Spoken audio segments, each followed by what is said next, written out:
Hello again, Mangamatt here with the July manga update. First up here, let's get into a few series that have been. I guess first we'll start with the newer stuff, the stuff that's like coming out recently. First up here, of course, everybody's uber excited with Pokemon again. People who maybe never even took another look at it in over 10 years. Pokemon, we have XY Volume 7, which focuses a little more on kind of what's going on with Team Flare, and they're trying to resurrect Xerneas for their own diabolical purposes, to try and harness this incredible power, and then also at the same time you get some more details with, especially what's interesting, a lot of X's strategies that he uses throughout some of the little Pokemon battle that goes on in here, mostly between him and the main foe of the series. Just for a brief instance, he goes up against him. What's his name? I forget what the team leader of Team Flare is. I didn't exactly finish X and Y while I was playing.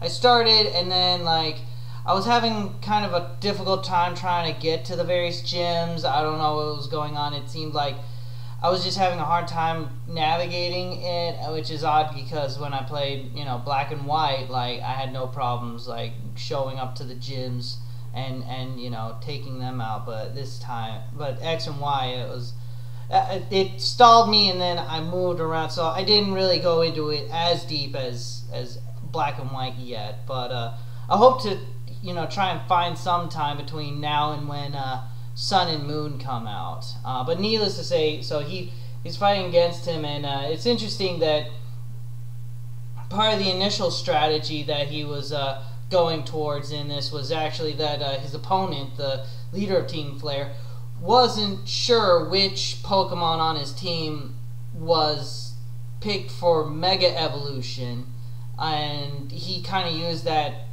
to his advantage, and then also a lot of usage of the Pokemon just in a non-battle sort of way, which I find to be some of the most fun in the Pokemon mangas, is when they're using Pokemon for uses outside of battle, or when he uses something that's taken from the Pokedex entries and then uses that to describe sort of how the Pokemon fight or how the Pokemon react in certain situations. It's that kind of little detail that I really like. It's you'd see it occasionally in the Pokemon show, I remember, but it was always like, but also in the Pokemon show, they would occasionally have attacks and moves that would do things that they otherwise should not be able to do. The most overused in the Pokemon show that I remembered was Bulbasaur's Vine Whip, which it always seemed like Ash would just abuse the heck out of it. Like anytime they needed something to either to grab something from up high or to like pick something up or something, like Bulbasaur would just use his vines in the Vine Whip way, and it seemed like it was just kind of overused, and it seemed like it was super versatile to the point that it was like, the move doesn't work. It never seemed like it worked that way. And then also other stuff, like, there's the infamous, Pikachu battling Brox's Onix, and the fact that Pikachu is able to actually Thunderbolt Onix, even though, of course, it's a ground type and therefore should be immune. And then I think I saw a clip somewhere in one of the really later ones where Pikachu has some kind of like Pikachu armor made of pure electricity, which is, that's just shark jumping right there. If there was anything else that he might have shark jumped on, but and then other stuff too. Like I like in this series that it feels more realistic. Like Kusaka knows Pokemon, and he knows the universe they live in, and he knows how he's more interested in making sure that the story takes place in the game than just using the game stuff as a reference guide to just make up whatever stuff you want, which is more or less what it felt like in those Pokemon shows, that they would just sort of do their own thing, but they would just occasionally reference back to the games without necessarily like sticking stringently to it. But again, I love it just the same as any of the others. If you've ever been a fan of Pokemon, I highly recommend picking up any of the Pokemon manga series. I know these are like the thin volumes, but they do regularly re-release these in double binding, so it then becomes like, you know, the size of a regular 180 page volume. So, you know, if you want to do it that way, then, you know, you can do it that way too. So, which then segues us neatly into the next one here, which is Air Gear Volume 35, which again has more things winding down to the final fight between Ikki and Sora, and just a lot of backstory with Sora and kind of his philosophy as to why he's trying to claim the sky regalia, and also kind of sort of just like an origin story of just everything Air Trek, everything about how the different roads and styles first manifested, how we're getting a lot of kind of these big questions finally answered that maybe necessarily you haven't been wondering, but they complete this as in kind of this world building kind of fashion. You're finally getting some resolutions with a lot of these things, and kind of it harkens back a lot to sort of when Ikki was first starting, you know, back in Volume 1 and all of this, and it's just really good setup for what is to become the climactic final showdown, the ultimate battle of ultimate destiny in Air Gear. Okay, let's see. Next up, we get Seven Deadly Sins, Volume 15, which features more of the gang coming across these 10 commandments, you know, sort of the opposing force to the Seven Deadly Sins, and also firstly hit them fighting these large sort of golem creatures that have all kinds of, that are just, they're so massive, and yeah, these sort of colossus monster things that's bigger than anything, and they're trying to fight and destroy them. Some neat stuff that comes up in here, mostly, you know, the big, you know, kind of another big reveal coming out with between Bon and King, and then also you finally get to see Meliodas' sacred weapon and exactly how that works, which is kind of odd given that Meliodas had this weird sword thing that he was carrying around the whole rest of the time, and you know, you kind of thought that was the sacred weapon, but then here you finally see what it is, and it's kind of neat how it works, and how it ties directly into Meliodas' particular talents and skills as a fighter. Again, you know, still going strong, still really good. You know, if you want your fix for fantasy action. Then next up, this is one of those that, you know, hasn't been talked about a lot, but I'm really glad to see it come out and get released. This is Leiji Mitsumoto's Queen Emeraldas Volume 1, which is sort of odd to see given that, you know, his two big works that people remember of him are Galaxy Express 3-9 and Captain Harlock. So to see something like Queen Emeraldas, which does take place in that Leiji Matsumoto verse, to see that this gets first English release in like decades, versus say a re-release of Galaxy Express or a release of Captain Harlock, something that both have a lot of name value and a lot of just recognizability to it, and instead just picking Queen Emeraldas. It's just an odd choice, but needless to say, anything of his that gets released, I'm pleased about as much as possible.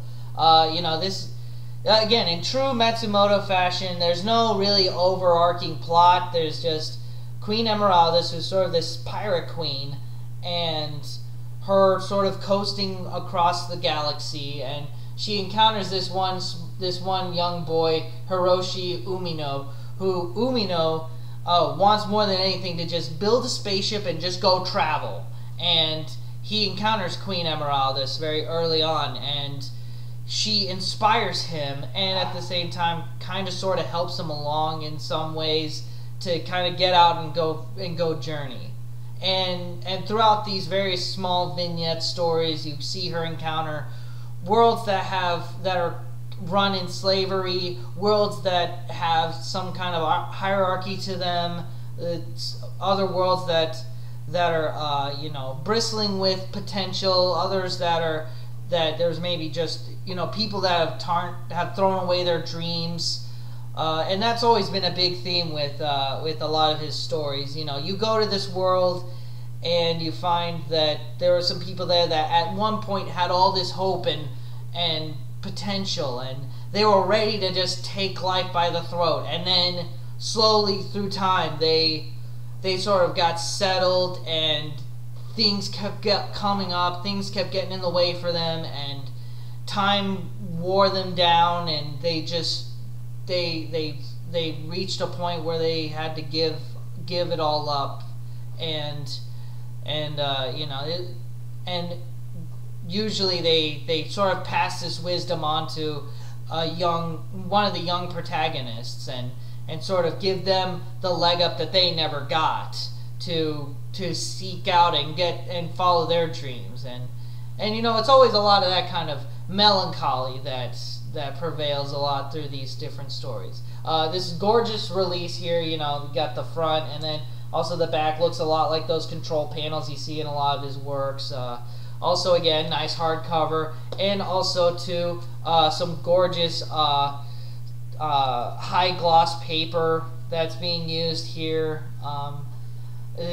With two of the only complaint I might have is that the last two stories in here are short stories that there was no original manuscript for them, and instead they had to be scanned out of an actual anthology edition, like an actual print edition, instead of like the originals. So the artwork in these last two short stories look a little grainy, but otherwise, it's still the same old good storytellings that you're used to for these series. If you're a fan of old school anime, old school anything, I say definitely check it out, especially also if you're a big fan of sci-fi. This is Leiji Matsumoto is like the man when it comes to anime sci-fi. There's not a single person anywhere that does anime or anywhere nowadays that wasn't completely influenced by his works. So you're getting to see sort of where a lot of those ideas and trends started from. Moving on now, again, let's see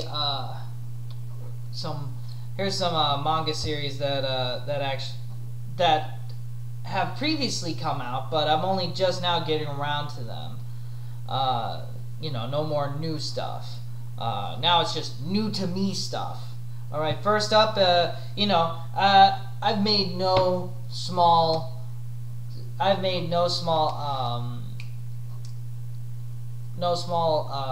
it's no surprise, it's nothing new for me to say that I'm a big fan of food manga. I'm a big fan of Food Wars, Oishimbo, Yakitate Japan, all that stuff. Anything that's a manga and it has food in it, I'm all over it.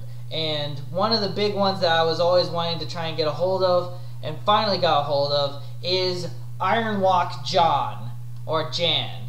I don't think it's Jan because he's Chinese, and I think it's pronounced John, like John in English, like John Smith, except it's like John. So if I'm wrong, again, correct me. But I think it's pronounced Iron Wok Jan, and this is again a food manga, much like all the others. But again, it's inspired in very similar to the show Iron Chef. It came for some of you youngsters out there that don't know. There used to be a show. It was really popular back in the 90s and probably a little before that. I don't know. Maybe it aired in Japan or wherever it started at earlier, but I remember it mostly in the 90s when it was coming on. It was called Iron Chef, and it was a show. It was kind of a food competition of sorts. This was way back in the day when, you know, there wasn't a lot of reality television. Reality television was just starting to really take off with Survivor and Real World and the likes, and this was the first big food competition show. Even before like Hell's Kitchen and stuff, this was Iron Chef, and usually it would be, you know, two accomplished chefs would come out in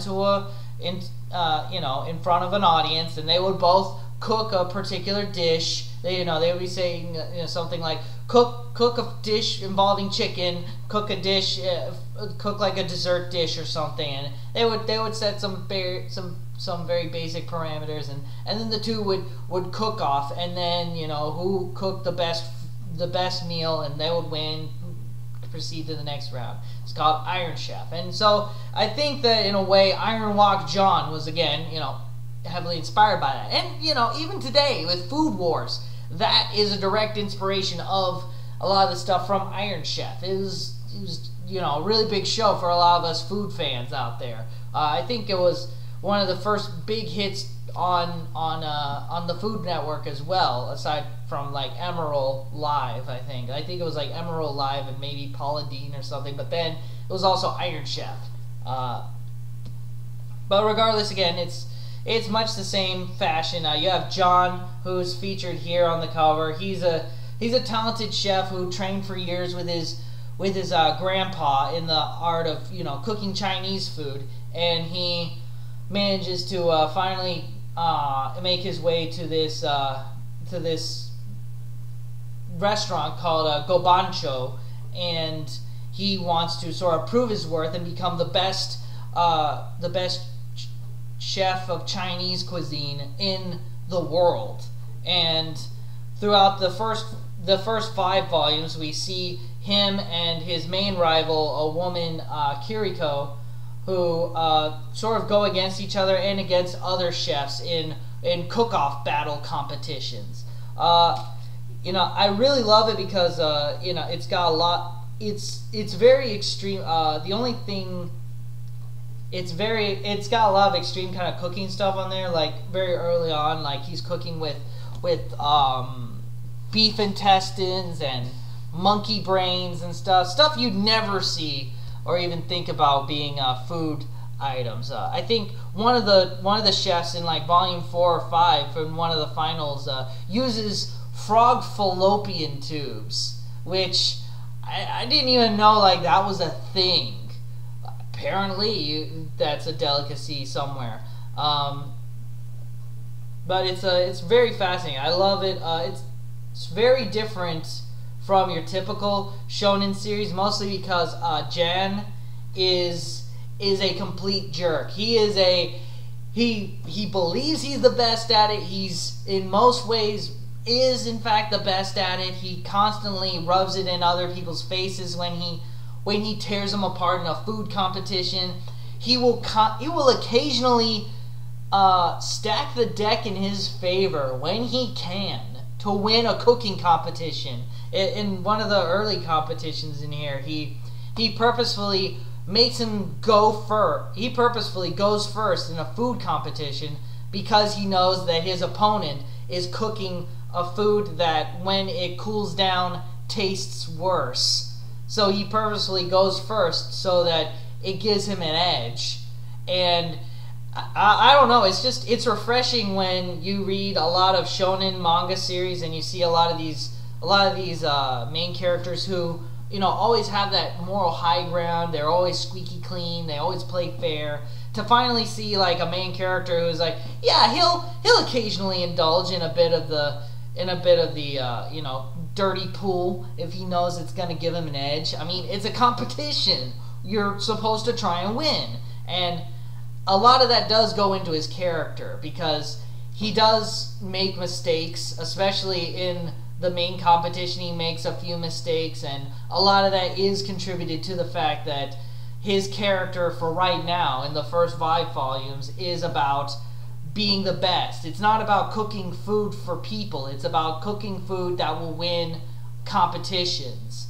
And it's kind of the difference between, you know, learning something in school and someone teaching you the test. You know, if you teach someone the test, you're not really learning anything. And that's what Jan is slowly learning throughout this series so far, is that he can't just get by as the best chef in the world if he's only ever trying to cook by the book to cook like these great dishes. He needs to add his own spin to things. He needs to develop a style of his own. And again, also I love the fact that Kiriko, who's the main rival of him, is also an equally good chef in her own right, and is in many ways better than John at cooking. And I think that's a fascinating kind of thing to see. You know, the girl being the main rival of the guy, and also them being kind of in many ways equals of sorts. So next up here, another manga series that I've been wanting to get around to and finally found to get to. Angel Sanctuary. This is by Kaori Yuki, who I've been a previous fan of. I read her, you know, her Kane Saga, her Godchild, her various other works. I know I'm forgetting something else she did, but those are the ones that stick out to me. Also, I'm interested in picking up her Alice in Murderland series, which is, you know, just starting with Yen Press. Not just because I'm a big fan of hers, but also too because it's in hardcover with a dust jacket, which you know is always a big draw for me. And this series, it's got a lot of interesting kind of things.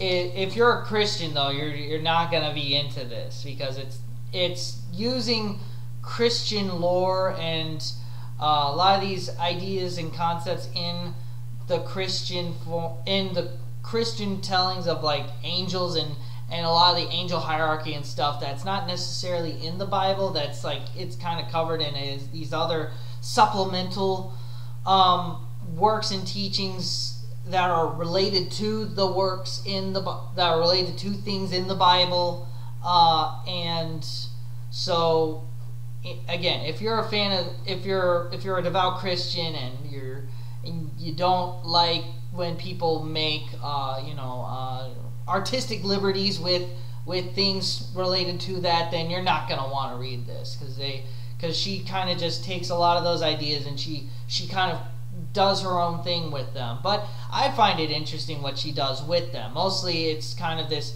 sort of, again, there's this sort of warring factions between heaven and hell.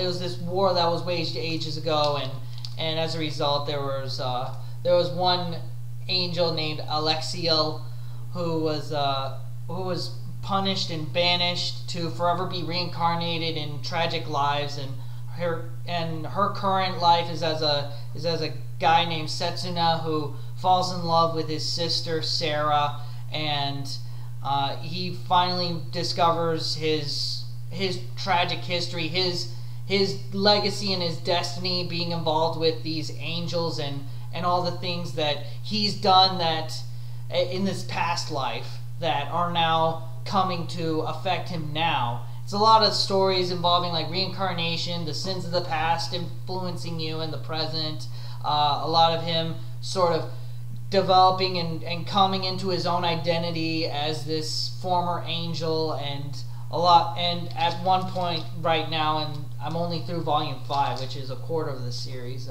He's had to descend into hell and encounter a lot of these higher angels that are also still down in hell, and dealing with all that.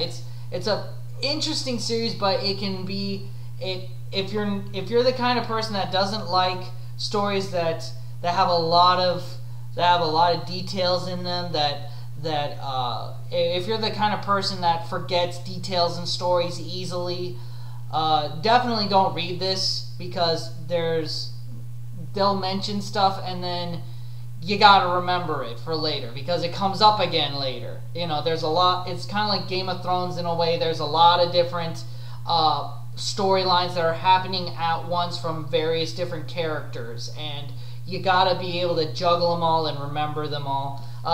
The one thing I will say though that I'm glad for is that every volume does come with, you know, this nice little story thus far section, as well as a character breakdown section right here, which you know, I find that very useful, even when I'm reading from volume to volume, which in just this 1 month's time, sometimes I'll forget tiny little details, like where did the last volume leave off? Oh, okay, I'm there right now. You know, and it picks it up very well. Really good volume recaps for those of you that maybe miss 1 or 2 things in there. But like I said, if you're the person that gets easily frustrated when you're reading stories that have a lot of those minutia details in there, or you just don't like it, the whole splitting between character focuses, you like to follow just one particular character through a story, maybe 2 for a little while, this is not that series. So there you go. Next up we got Sugar Sugar Rune, volumes 1 and 2, which I picked this up because I'm a big fan of Moyoko Anno, who is Hideki Anno's wife, and who herself does a lot of manga series. I definitely loved her in My Clothes Called Fat, which came out. I also was a big fan of her. I know she did some other stuff that I really liked. I can't remember it right now, but it's up there. I really love. Oh yeah, Flowers and Bees. There we go. I was a big fan of that too, and so I found out that apparently she did a Magical Girl manga series, and you know, I don't have much Magical Girl mangas, like aside from Sailor Moon and Cardcaptor Sakura. Those are like the big ones that are sort of known of. But other than that, like the lesser known stuff, like I know there's got to be like tons out there that I'm just not on my radar. But this I thought was kind of neat because, you know, it's about a girl, you know, named Chocolat, and she and her best friend Vanilla are sent to Earth because they're in training to become queen witches. Like there's this sort of big kind of event to see who's going to be chosen as the new queen witch, and they're in this competition. It involves, like, you know, stealing, you know, collecting hearts. So you have to go, and it's very girly, and it is aimed at a younger age. So this is actually appropriately to read for little girls. Little girls could, I see, actually read this. Like there's nothing explicit or sexual. They don't go into anything, you know. It's very light and fluffy, but I do enjoy reading it. It is fun. It's not often I get to see or read a manga series that is in fact actually aimed at younger girls, that I could read this and say, like, yeah, I read this, and yeah, this is fun. And yeah, I think that a younger girl, like maybe somewhere around like 10 or so, could read and enjoy this. Like a 7 to 10 year old could read and enjoy this. Really liking it. It's got some fun stuff, especially with what they're doing with, like, you know, the witch powers and stuff. Kind of how it's tied to collecting hearts from boys, and and kind of how they do with that, and also like how it stays very like it just plays very kind of innocent with the whole notion of stealing boys' hearts and stuff, and it's a really fun read. It was supposed to be getting reprinted by Udon Entertainment at some point, but I found this online for cheap, and so I just decided to get it. If you're a fan of Anno's other stuff and you're not the kind of person who likes, you know, magical girl stuff, then, you know, this is not going to be for you. But like, if you're looking for a manga series that you might want to give to, like, you know, you're a little girl, a younger girl maybe, or something, that's not, you know, a lot of the shoujo stuff that maybe has a little too much, you know, romance. Like, there's a little too much romance here for you. It's a little too. I don't think we're quite ready that yet. Then you know, this is, you know, I'm only 2 volumes in, but this seems like something that they would probably eat up like right away. I think it's I think it's neat. Just as something to kind of be a interesting other thing to kind of add to the collection. Then let's see. Flower of Life volumes 1 and 2. This is the last thing I need to read to get the entire Fumi Yoshinaga collection under my belt. This is the Flowers of. It's been a long time coming, mostly because Flower of Life volume 4 is fairly pricey to get a hold of. I guess like it just wasn't a popular series when it was coming out or something. Like, I mean, you know, Antique Bakery, everybody remembers her for Antique Bakery, but like, you know, I'd say all of her stuff is good. I haven't read a bad thing from Fumi Yoshinaga, and that's considering that she does predominantly do yaoi stuff. But this is, you know, taking place in high school. It's about a guy who had to miss a year of school because he had leukemia, and he's back in school, and it's sort of him interacting with a lot of the other guys in high school, and also the teachers interacting with some people. It's kind of just a slice of life, I guess, you know, flower of life sort of thing, you know. But I enjoyed it a lot. It's a lot of fun. I'll be interested to see kind of where it ends with the last volume there. All right, now for the last thing here. I've been trying to make it a habit to end my manga update videos with sort of something that's like a big complete series for the manga updates here. And for this one, I've got one by by 2 guys that I've always been a big fan of, and have actually become sort of more of a fan of as of lately, and that's Kazuo Koike and Ryoichi Ikegami. These 2 guys, you know, they always. I think that they can usually turn out some good stuff. What am I talking about? I'm talking about Wounded Man, and this is maybe the longest thing that they've done together. This is you know, 9 volumes long. Although technically, from what I've seen on Wikipedia, this is technically split into 2 more volumes to make technically 11 volumes worth of material here. What is Wounded Man? Wounded Man is the story of a guy named Kisuke Ibaraki, and he was a high school football player who was very good. He had the potential to possibly go to college and then go pro.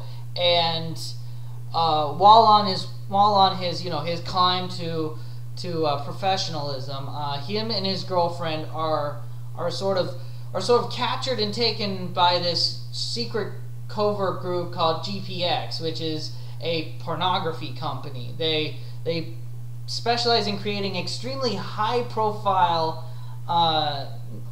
very high quality pornography to be sold exclusively to extremely rich clientele. They'll usually be like a pornographic movie featuring, like, you know, a top tier athlete and a top tier model, and they'll put them together, and it will be sold exclusively to this one client, and then the rest of the copies, everything else is destroyed. It's meant to be like this extremely niche, very sort of hush-hush, but very lucrative pornography industry. And he's captured, and he's sort of they've tried to force him into this line of work, and they kidnap him and his girlfriend, and at various points he tries to threaten him with using his girlfriend as leverage, and he refuses. He manages to escape when he manages to convince a guy to sabotage the building, and he escapes, and he runs away into Brazil, and this is all set up for where it begins proper, which is he's in Brazil, and he's trying to collect gold, because there's a lot of gold in Brazil, and it's all about him trying to get enough money to fund his revenge scheme, to come back and take on GPX. So in a way, it does in fact feel very much like the Count of Monte Cristo. You have the story of this young man who starts with everything that he could ever want: a gorgeous woman, a lucrative sort of career, life for himself, and then all of it tragically taken away from him, and then the rest of his life he devotes to the one selfish goal of revenge. Complete, complete and no strings attached. Surrender. Not surrender. Complete and unconditional revenge on GPX and all of them involved, and it's just this one long crazy ride. It starts in Brazil. He meets a woman, and they kind of get started on this. They find some ancient treasure, and then they come across like some pygmies, and then they build a yacht to try and smuggle all the gold, and then he gets all the gold. He becomes a rich millionaire, and buying Trump Tower and stuff, and then he's dealing with assassins. He gets involved in the mafia. He fights some Vietnam vets. At one point he's on an aircraft carrier. At another point he's actually bought his own football team, which he himself is the quarterback of. Just all kinds of stuff. And it's, if you were ever a fan of like those very macho-y men's adventure magazines from like the 70s and back, this is exactly like that in tone. It's just lots of macho manliness, lots of like just tearing shirts off and just wrestling and stabbing each other, and it's also a lot of misogyny. Women are occasionally sort of tossed to the side because this is men's work. A lot of that kind of thing going on. So again, if you're the kind of person who is turned off by it's hard for me to kind of describe this.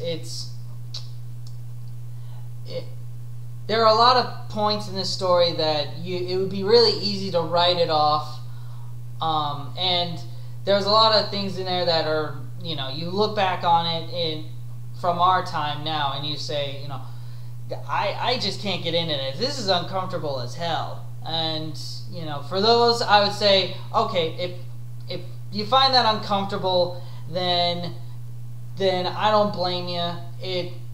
I'm not gonna try and make excuses on behalf of the author.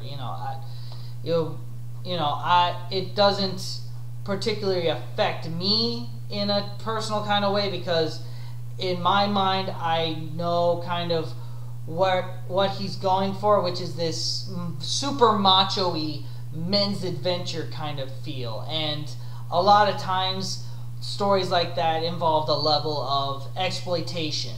And again, if you're not familiar with what exploitation is, like in a movie sense, in a story sense, what exploitation is, then then sort of like go and kind of try that out, try and look up some things that fit into that genre, and see if you're the kind of person who's into that sort of, not into it, but like it's the kind of thing that you can find enjoyment out of. And if you can't find any enjoyment out of that, then you know it's not for you. You know, there's some people that don't find the enjoyment in like extremely gory you know, horror movies, you know, and for those, like, I can totally understand how people would not be into that, and it's totally okay if you're not. And there's some stuff in Wounded Man that falls prey to the trappings of the genre that they're clearly going for, which is this macho-y men's adventure kind of story. And if those are the kind of things that you're not in, that you know, that's a deal breaker for you, then I definitely don't want you to check it out or read it. The best way I can describe it is go get Offered. Go get the other series that Koike and Ikegami did, which is called Offered, and you know, that's another fun kind of series in the same tone, in the same vein as Wounded Man. It's featured right here. It's only 2 volumes long. It's called Offered. If you read Offered and you enjoy it, Wounded Man is the same thing, but like more so. If you read Offered and you really don't like it at all, then definitely don't check this out, because it's gonna be like just the complete other spectrum of that. So I enjoyed it for what it was, and it's fun. It was fun for me to read. It's one of those things that's like it can be uncomfortable to talk about certain parts of it if you're talking to the wrong kind of audience or crowd. But I would definitely say, like, if I'm describing it in the way that you're still interested in getting it, then definitely pick it up. Some of the volumes are a little bit more pricey, but I think when you calculate it all together, price-wise, it all comes out to a pretty good deal for you. But anyway, that's all I got to say about it. That's all I got to say about this month. So catch you next time.